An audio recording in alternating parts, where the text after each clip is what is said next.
E hoje a gente vai falar um pouquinho sobre planos empresariais. Eu deixei um roteiro aqui para eu tentar não deixar nada de fora, pelo menos para dar uma noção geral para as pessoas que são aí profissionais do mercado, que às vezes passa despercebida essa oportunidade, seja corretor de seguros, gerente de banco, assessor de investimentos. Fala-se pouquíssimo de planos empresariais aí no dia a dia. Os bancos aceleram bem nesse canal, atendem muito bem, inclusive. Tem bancos competitivos nessa linha de produto e eu vejo pouquíssimos profissionais liberais aí, os corretores principalmente, falam muito pouco de planos empresariais. E para mim é uma das ferramentas mais poderosas para a geração de diversos tipos de relacionamento, principalmente para corretor que depende aí da distribuição, né, do contato com pessoas para poder falar dos produtos, falar de proteção, falar de planejamento financeiro e por aí vai. Vou contar um pouquinho, uma introdução breve sobre planos empresariais. Eu comecei a minha carreira falando de planos empresariais. Eu comecei em 2004 na Brasilprev, só comercializando planos empresariais. E eu digo que o diferencial que eu tenho hoje eu aprendi exatamente por ter tido essa oportunidade. Porque quem fala de plano empresarial tem que conhecer mais do que só PGBL, VGBL, progressiva, regressiva, tem que entender bastante também de questões tributárias relativas a empresas e indiretamente relativas a pessoas físicas também. E eu tive uma oportunidade única que foi falar com muitas empresas sobre planos de previdência empresariais. Já atendi, formatei e cuido, inclusive, de planos hoje empresariais que são, sim, um diferencial muito grande para aquele corretor que se especializa. E é por isso que eu resolvi falar hoje exclusivamente sobre isso, para dar um cenário macro para vocês de como é possível atuar com planos empresariais, que portas que esses planos abrem, principalmente, que é uma porta muito interessante de entrada em empresas. E a ideia aqui é compartilhar isso com vocês. Então, vamos começar pela questão das oportunidades. O que eu, como profissional da área de planos empresariais, posso dizer para você que também é profissional desse mercado, que é um diferencial absurdo? Possivelmente você já atende pessoas físicas e muitas dessas pessoas físicas são empresários.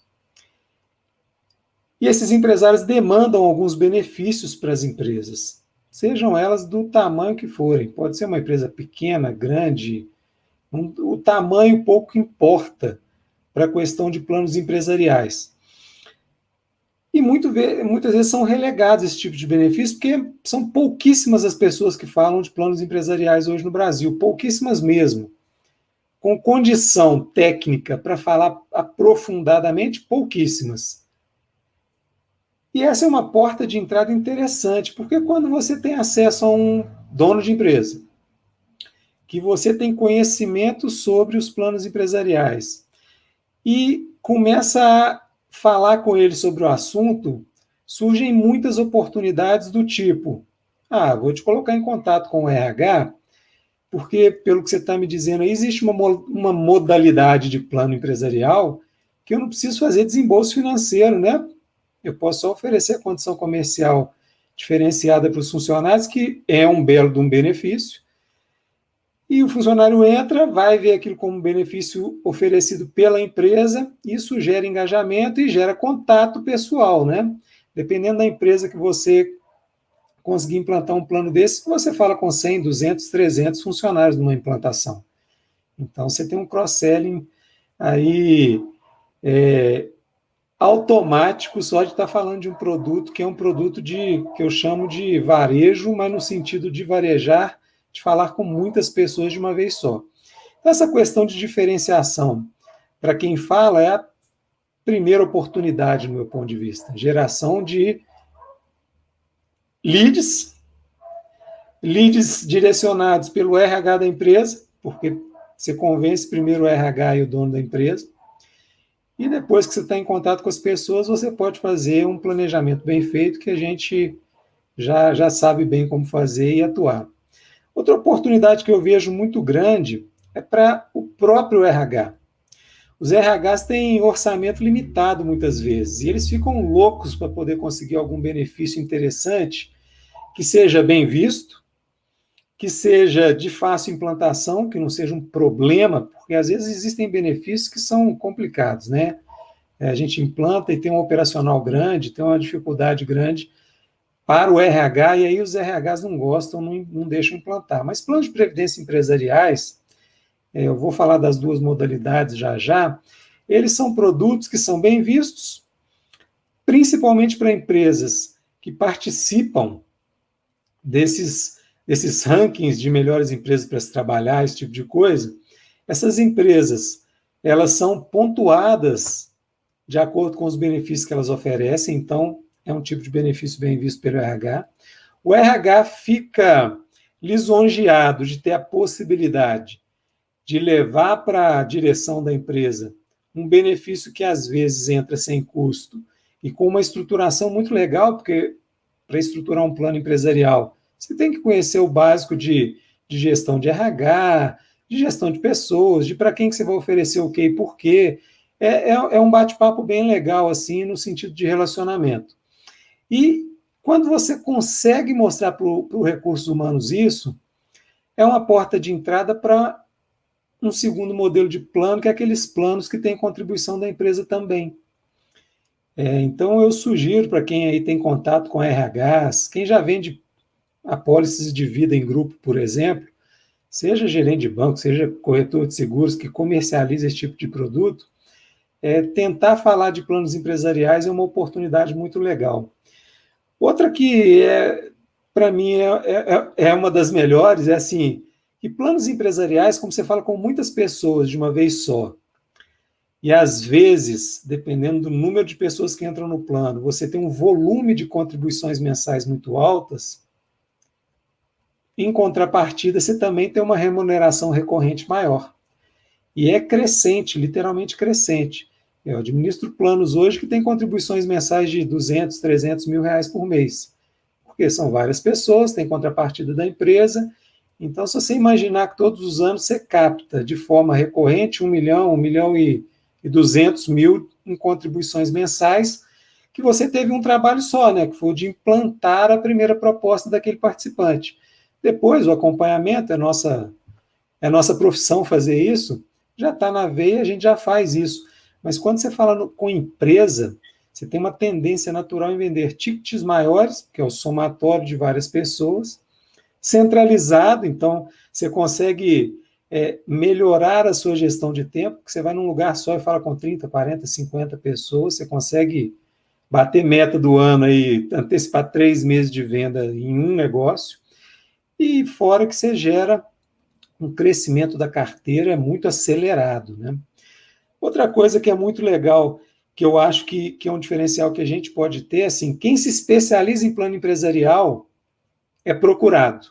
Eu posso falar porque eu sou procurado, literalmente, para prestar consultoria na estruturação de planos empresariais. Gente, hoje no Brasil, são pouquíssimas pessoas que falam com propriedade de planos empresariais. Anderson, mas você ficou 15, 16 anos fazendo isso. Sim, mas isso não quer dizer que você, com 1, 2 anos, não possa aprender a fazer o mesmo que eu faço. É uma questão simples de testar e colocar em execução. A gente aprende fazendo, né? E cria-se ainda relacionamentos de longo prazo. Imagine quando você comercializa um plano empresarial, o que você está fazendo? Você está desenhando um produto, um benefício que a empresa vai entregar, que é um benefício de aposentadoria. Se a empresa for longínqua e o plano também for, você vai ter relacionamento com várias gerações daquela empresa. Então, tem 2 empresas que eu administro hoje, os planos, que são assim, eu falei com a diretoria, que eram os avós, falei com a diretoria, que eram os pais, e hoje já tem filho na direção da mesma empresa. Então, assim, você fala com gerações da mesma família.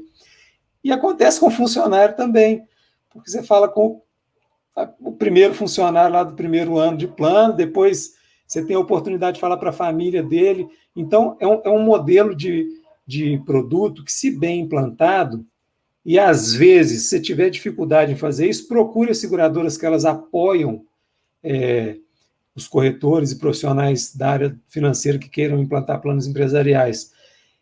Para fazer esse processo de implantação, eu sugiro vocês começarem a ter um olhar para isso, porque, assim, às vezes você já cuida de uma carteira com inúmeras empresas, cuida de seguro de vidas empresariais, aí seja de pequenas e médias empresas ou de empresas grandes, você já cuida.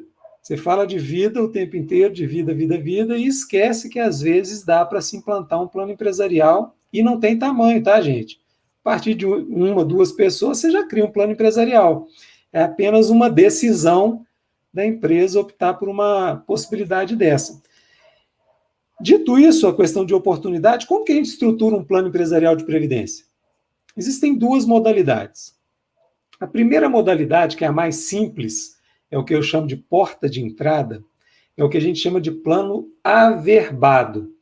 O que esse plano é na prática? Nada mais é do que a empresa assina um contrato com uma seguradora ou com um banco que oferece planos empresariais, e esse contrato dá àquela empresa e a seus funcionários a possibilidade de entrar em condições melhores do que eles entrariam individualmente. Um exemplo simples para ilustrar. Imagine que eu assino um contrato de plano empresarial com a Icatu, e lá na Icatu, para acessar o fundo Privilégio, custa R$300. A contribuição tem que ser de R$300. É bem possível que em um plano empresarial, dependendo do desenho e da negociação, as pessoas consigam entrar com R$100, com R$50. Então, você consegue condições comerciais diferenciadas quando você trata o grupo. Outra coisa que é muito interessante do plano averbado e do instituído também, que é a segunda etapa, mas que é o único produto financeiro, não estou falando de empréstimo consignado, que é bem diferente, né? Que é um problema, inclusive. É o único produto financeiro que você assina um contrato com a empresa e ele é descontado direto na folha. Então, imagine como que você gera benefício para as empresas fazendo isso para a empresa, porque leva um benefício para os funcionários, e para os funcionários, porque imagine que você é uma pessoa que pode contribuir para o PGBL. Você paga um boleto de PGBL lá do seu banco, lá, você tem o plano no Itaú, paga lá os 12% todos os anos. Como que funciona na prática? Você paga durante o ano e tem que esperar a declaração do ano seguinte para você ter a restituição ou a diminuição da carga tributária referente àquela contribuição que você fez do PGBL. Quando você assina um plano empresarial de previdência, esse desconto é feito no ato, feito na folha, direto. Então, antes mesmo de você pagar o imposto, você já tem a dedução dele. Então, é muito legal quando você tem um plano empresarial que você vai assessorar as pessoas e conversar, que você mostra que o PGBL é um investimento que ele vai fazer e que vai aumentar o salário líquido dele proporcionalmente. Por quê? Imagine que eu ganhe R$10.000, que eu vá guardar R$1.200 de PGBL. Vamos comparar com uma outra opção, que é investimento. Eu vou pegar R$1.200 do meu salário e vou fazer um investimento qualquer, um CDB, um LCI, LCA, sei lá. O meu salário líquido vai ser os mesmos R$8.800. Certo? 9.800, desculpem. 8.800, desculpem. Vai ser o mesmo salário líquido. Eu guardando 1.200 no PGBL ou em um fundo, eu vou receber líquido R$8.800. Só que com o PGBL não. Quando eu invisto aqueles R$1.200 no PGBL, como eu tenho uma renda acima de 27,5%, eu tenho devolvido 27,5% de 1.200. Ou seja, eu deixo de pagar. Então, meu salário líquido, apesar de eu estar guardando o mesmo valor em dinheiro, na prática, o salário líquido vai ter que ser maior, porque a base de cálculo de imposto de renda vai ser menor. Então, assim, ele é um belíssimo produto para a gente mostrar, olha, você já está tendo a restituição no ato, use essa restituição de forma inteligente. Vamos fazer a sua cobertura de seguro de vida, sua proteção, ou vamos reinvestir esse dinheiro em um VGBL, porque faz sentido. E aí, quem está me acompanhando aí nas lives tem visto como que a gente usa os produtos em benefício dos clientes. Então, é uma ferramenta que primeiro devolve dinheiro de forma inteligente. Segundo, que cria disciplina do jeito mais forte possível, que é o desconto em folha. Eu desconheço uma disciplina maior. Quando você já recebe o seu salário líquido do que você está investindo, é ótimo, porque você pagou primeiro. Você não dá nem a chance da pessoa gastar aquele recurso ou pensar em gastar. Ela no começo reclama, o primeiro mês reclama, o segundo ela lembra, o terceiro ela não lembra, depois de 10 anos ela te agradece. Porque é assim que planos empresariais formam reservas milionárias. E aqui eu não estou falando por papo de vendedor, não, é literal. Por quê? Porque às vezes as pessoas ficam 10, 15, 20 anos nas empresas, guardando dinheiro no plano empresarial, de forma recorrente.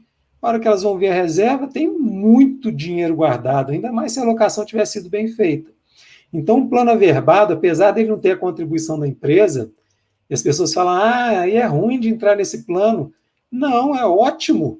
É um belíssimo momento, se você puder entrar num plano averbado, que assim, é uma ferramenta financeira que você deve ter no seu planejamento, porque ela, descontada em folha, já gera benefício tributário no ato, você não precisa se preocupar com isso, então já gera riqueza imediata, né? Então, o plano averbado é muito legal por isso. Ele, primeiro, te dá condição diferenciada. Segundo, gera benefícios tributários e disciplina para poupar, porque desconta direto na folha. Terceiro, é possível incluir cônjuges e filhos nas contribuições, ou seja, eu quero guardar R$ 200 para mim, mas eu quero guardar R$ 50 para minha esposa e 50 para cada filho, já desconta tudo na folha. Então, você cria um arcabouço, você cria uma possibilidade de gestão de recursos para o longo prazo, para uma família inteira, com desconto em folha, que é uma outra coisa legal, que assim, a chance de parar de pagar é só se ele se desligar da empresa, ou se ele tiver algum problema financeiro e cancelar o plano, mas isso todos os planos, sejam individuais ou não, empresariais ou não, a gente corre esse risco. Mas o mais legal é que com o desconto em folha, a inadimplência tende a ser zero. São só nos desligamentos que a gente percebe mesmo que a gente perdeu ou algum cliente parou de contribuir para o plano. Então, o plano empresarial, nesse sentido, principalmente os averbados, são muito bons, porque imaginem, você assina um plano empresarial averbado e oferece para uma empresa fundos como Adam, Verde, Ibiúna, JGP, sei lá, todos os fundos que as pessoas desejam entrar e às vezes não tem condição financeira para aportar recurso no fundo, num plano empresarial, às vezes você consegue negociar e a entrada é de R$ 100. Vitalícia, sem esse papo de ser promoção da seguradora ou não. Então, comecem a olhar um pouco para esse mercado, porque é uma porta de entrada espetacular. E existe uma outra vertente dos planos empresariais, que possivelmente é o que as pessoas mais ouvem, vocês já devem ter ouvido falar desse tipo de plano, que é aquele plano que tem contrapartida da empresa. Esse eu digo o seguinte, se alguém no planeta Terra conhecer algum investimento financeiro, que só de você escolher guardar dinheiro nele, você já ganha 100% imediatamente de rentabilidade, me conta porque eu quero também. Eu desconheço, eu já procurei, eu desconheço. Os planos empresariais que têm contrapartida da empresa são a melhor ferramenta para se enriquecer que existem no mundo inteiro. E é por isso que países de primeiro mundo que têm planos nesse modelo têm uma adesão maciça, uma adesão absurda. No Brasil, existem planos desse tipo, que têm contrapartida da empresa, e a adesão beira 60% de quem é elegível a entrar no plano. Por quê? Porque as pessoas não acessam, não entram, acham que é ruim. Por quê? Vou explicar um pouquinho desse desenho de plano. Os planos empresariais que têm contribuição da empresa, eles têm uma lógica. Qual que é a lógica? É a lógica de atração, retenção, manutenção de talentos e geração de benefício tributário para empresas enquadradas no lucro real. Então, imagine que uma empresa vai desenhar um plano e ela topa fazer o seguinte, para cada R$ 10 que você colocar, eu vou colocar R$ 10 também. Você começa a trabalhar na empresa, começa a contribuir para o plano de previdência, então guardou 10, ganhou 10, 100% de rentabilidade. E tem a rentabilidade ainda do fundo que você escolheu e o que a empresa escolheu também. Cada uma das caixinhas determina onde vai ser a alocação do recurso. As empresas normalmente colocam o dinheiro da contribuição delas em fundos mais conservadores, fundo conservador no passado. Hoje a maioria está optando por dar ao participante a liberalidade de escolher aonde alocar a parte da empresa e a dele. É uma evolução nesse modelo, tá? Então tá lá, ele está fazendo as contribuições, fica lá por um ano, resgata a parte do participante para trocar de carro. E a empresa não faz nada, deixa a parte dela lá em nome dele. E ele continua guardando e ganhando dinheiro da empresa. Ou seja, se a empresa não criar regras que penalizem aquelas pessoas que vão fazer resgates para usos indevidos, o que eu chamo de uso indevido, gente? Anderson, uma emergência é uso indevido? Não. E quando a gente faz um plano empresarial e a gente prevê esse tipo de coisa, a gente dá para a pessoa uma possibilidade dela. Vou dar um exemplo. Eu tenho 100 mil reais guardado na minha parte, de contribuição feita por mim, mais 100 mil na parte da empresa. Tive um problema de saúde durante a pandemia, precisei de dinheiro e só tinha o dinheiro do plano de previdência empresarial instituído. Fui lá e resgatei 50 mil da minha parte no plano. O que é uma regra inteligente? Uma regra inteligente é as empresas colocarem no contrato que elas também tiram 50 mil da parte delas e te dão um prazo para devolver esse dinheiro. Ou seja, elas dizem o seguinte, olha, se até o final de 12 meses depois da data do resgate, você refizer esse aporte, eu volto com 50 mil, o saldo volta a ser 100 mil de cada lado. Por que isso é importante? Por que é legal? Porque plano empresarial não foi feito para enriquecer ninguém. Ele foi feito para atrair bons funcionários para as empresas, para ajudar a complementar a aposentadoria dessas pessoas, que são pessoas importantes para a empresa, e aqui a importância não está ligada diretamente a salário, está ligada a outros fatores que não só salário. Então, num desenho de plano empresarial, eu posso incluir desde a copeira ao presidente da empresa, não tem problema nenhum. E eu posso fazer desenhos distintos. Vou dar um exemplo de desenho distinto. Imagine uma empresa de consultoria, tem lá vários cargos, presidente, vice-presidente, CFO, questão de CEO, aqueles nomes que vocês veem todo dia aí, esse monte de sigla, todo dia cria uma sigla diferente. Para cada cargo desse, é possível fazer um desenho que diria o seguinte, por exemplo, se você é presidente dessa empresa, você pode guardar até 12% da sua remuneração tributável, né, da sua renda bruta tributável, que a empresa paga mais 12% para você.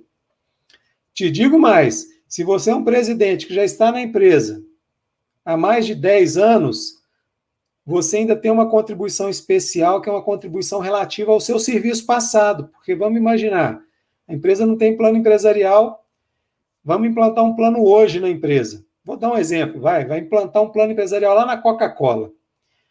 Pode ser que tenha algum presidente, algum vice-presidente, algum diretor, algum funcionário importante que já tem 30 anos de Coca-Cola. Falta 5 anos para ele aposentar. Vão lá implantar o plano e mostram para ele o seguinte, olha, você pode guardar 12% da sua contribuição, a Coca-Cola vai guardar mais 12%, você tem 5 anos de acumulação pela frente. Ele vai olhar e vai falar assim, pô, que legal, eu ajudei essa empresa a crescer durante 30 anos, quando eles vão implantar um produto que me ajuda a guardar dinheiro para complementar minha aposentadoria, eles vão olhar do momento zero, que é o momento da implantação. É injusto. Então, você pode fazer um desenho que, para quem tem muito tempo de casa, a empresa paga uma parte da contribuição, mais um over para pagar uma parte do serviço passado. É uma possibilidade. Então, os planos empresariais instituídos, eles são fenomenais, assim. São planos que geram riqueza para quem é funcionário. Se você conhece alguém que trabalha numa empresa, que tem um plano empresarial instituído, que tem contribuição, contrapartida da empresa, e a pessoa não entrou no plano, dá uma cacetetada na cabeça dele e fala assim, acorda para a vida, meu filho. Melhor oportunidade de você enriquecer que existe é essa.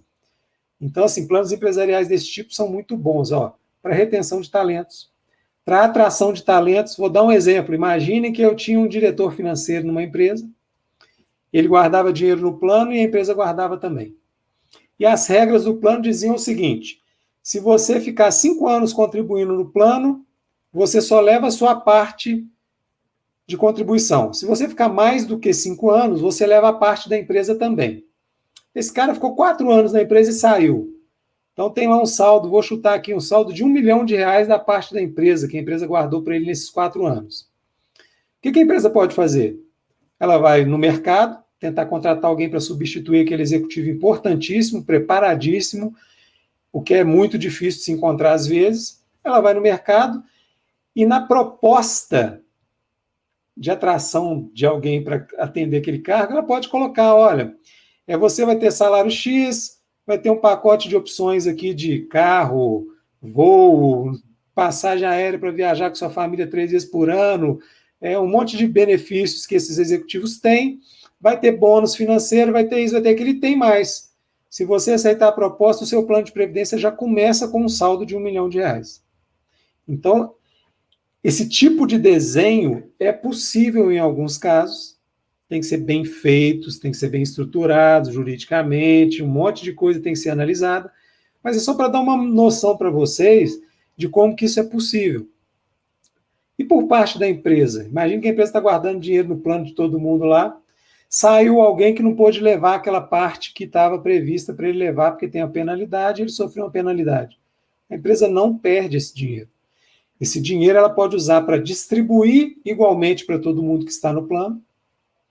Ela pode usar para abater das futuras faturas que ela tem que pagar. Então, vamos imaginar que ela paga 100 mil por mês, da parte dela e os funcionários 100 mil. Alguém saiu lá e sobrou 100 mil de saldo dele que ele não pôde levar. Ela pode pedir a seguradora para abater nas futuras contribuições esses 100 mil. Então, indiretamente, ela não perde nenhum centavo de recurso que já foi alocado para um terceiro, porque aquele recurso também estava rendendo e assim por diante.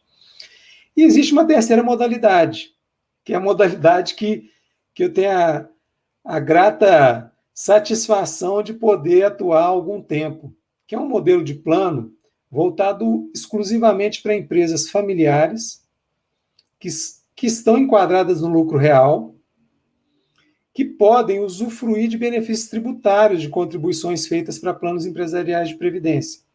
Então, vou dar um exemplo de um plano empresarial de previdência para a empresa familiar. Se ela estiver enquadrada no lucro real, como que funciona a tributação dessas empresas, pessoal? Elas têm uma primeira faixa de imposto de 15%, de acordo com o faturamento. Se elas ultrapassarem um volume X de faturamento por ano, esse imposto vai até 25%. Somado a isso, elas pagam 9% de contribuição social sobre o lucro líquido. Ou seja, a tributação de uma empresa enquadrada no lucro real, que já ultrapassou o teto máximo de faturamento anual, é em média de 34% por ano.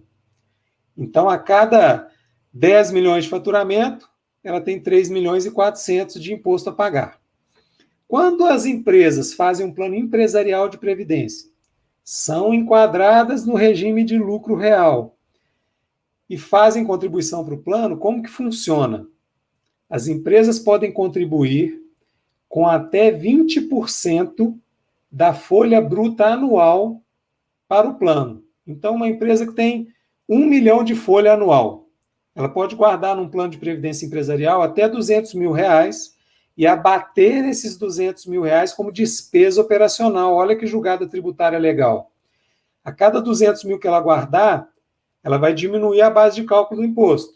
Se diminuiu a base de cálculo do imposto, a cada 200 mil que ela guardou no plano, voltaram 68 mil para o caixa dela, que é imposto que ela ia estar pagando para o fisco que vai ficar dentro de casa.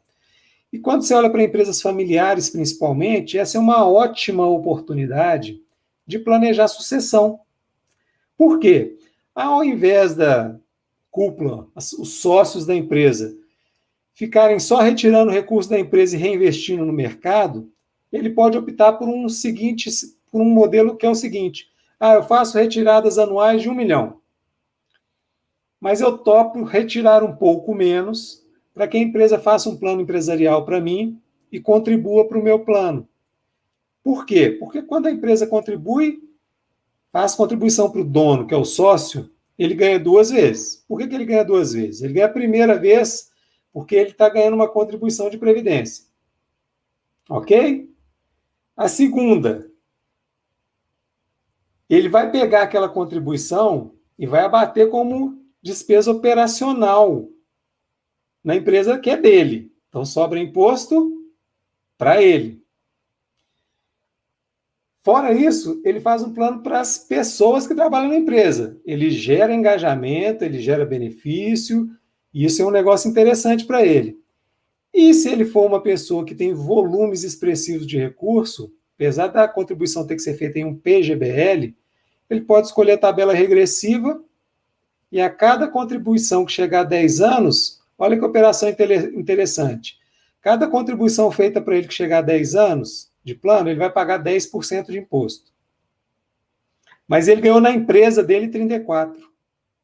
Então é uma operação tributária das melhores que existem hoje para serem feitas para quem tem disponibilidade financeira para fazer um plano empresarial. Aí você pode dizer assim, Anderson, mas tem que envolver todo mundo, tem que colocar funcionário. Tem. E é por isso que existem especialistas que fazem desenhos que vão atender a necessidade, o desejo dos sócios de ter benefício tributário e vão atender também o desejo de atender benefício, né, de dar benefício para os funcionários. Então, quando você se especializa e começa a entender um pouco disso e começa a atuar nessa área, é muito comum de você virar uma referência para aquela empresa na questão benefício. É muito comum assim eu receber demandas de cotação de seguro de vida, de pedido de consultoria financeira para um ou outra funcionário ou diretor de empresa, e por aí vai. Por quê? Porque você faz um processo de comercialização de produto inteligente. É um processo que faz sentido para quem recebe o produto, para quem oferece, que é a empresa, e para nós que sobrevivemos da comercialização de produtos financeiros, de previdência, seguro de vida e por aí vai. Então, o que era o bate-papo de hoje? Era para tentar mostrar para vocês a ter um olhar para planos empresariais, que é um assunto pouquíssimo falado, eu quase não vejo, pelo menos eu nunca vi alguém ficar falando de plano empresarial aí no Instagram ou no YouTube, seja lá onde for, e eu acho que é uma oportunidade enorme, ainda mais agora, com a retomada da economia. Tem muita gente que acha que não vai retomar, que vai, que não vai. Vai sim, porque eu atendo empresas hoje e a maioria delas estão sim contratando, prevendo crescimento, prevendo retomada, e esse tipo de benefício começa a ficar em voga de novo. Por quê? Porque gera concorrência por mão de obra.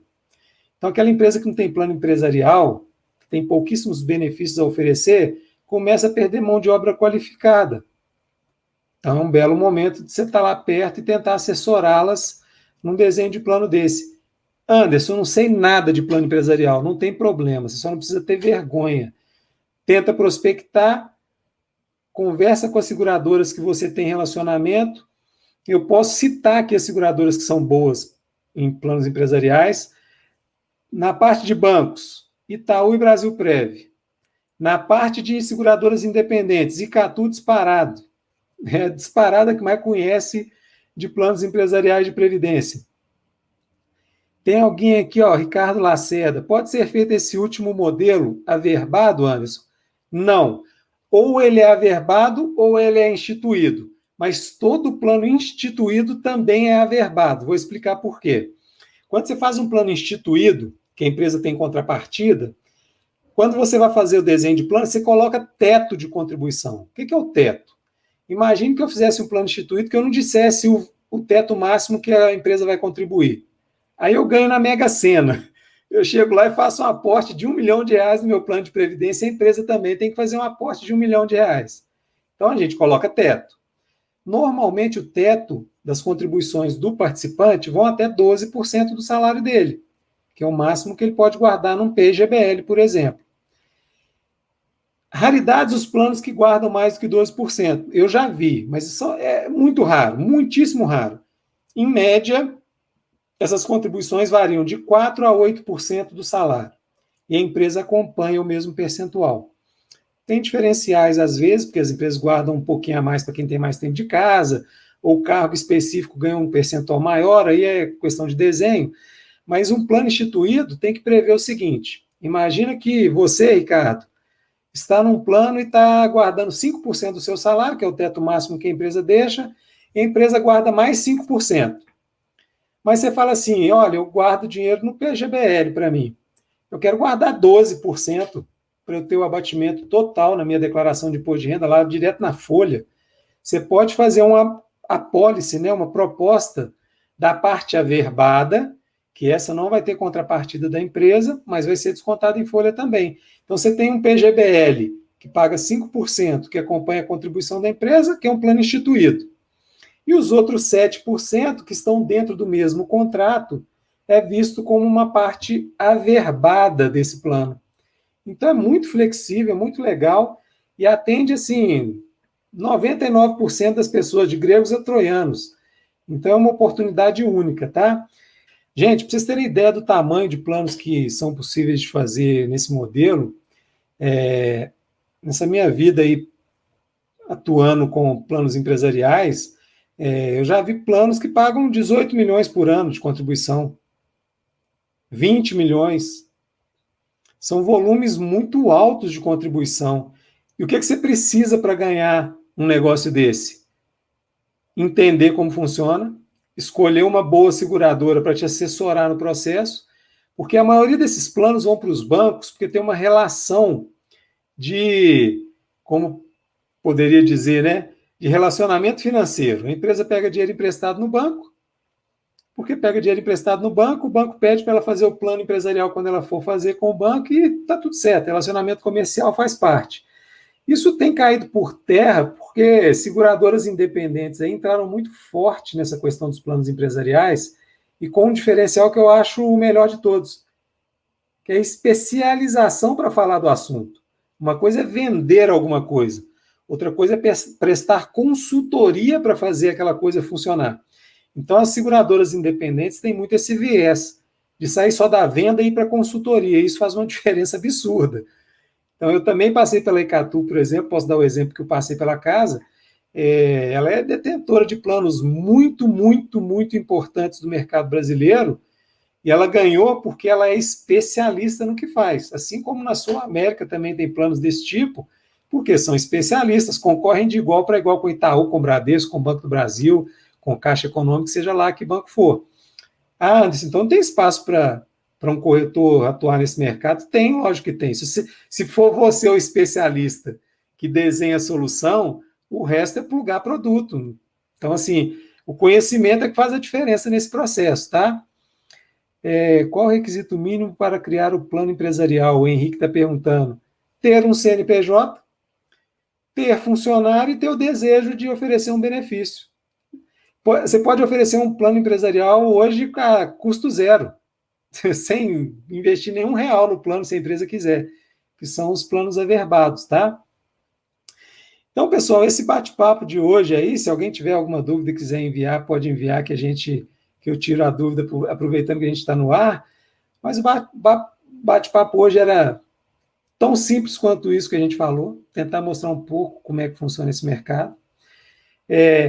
Mostrar para quem é corretor, quem é profissional da área financeira, que alguns assuntos ficam deixados de lado e às vezes não são muito falados, porque são realmente assuntos que precisam de uma especialização, e essa é uma barreira natural, isso é ótimo.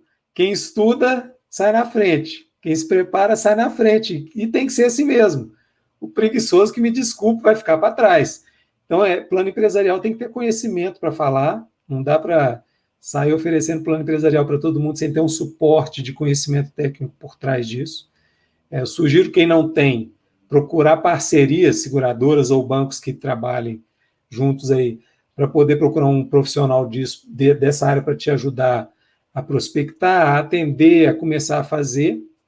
Mas eu acho que é um mercado que tende a ter um crescimento absurdo. Ele é bem pequenininho em relação ao todo hoje. Sei lá, deve ter uns 100 bilhões de reais hoje em planos empresariais aí, dos 1 trilhão de reais de PGBL e VGBL. Tá? Então, assim, era isso que eu tinha para falar para vocês.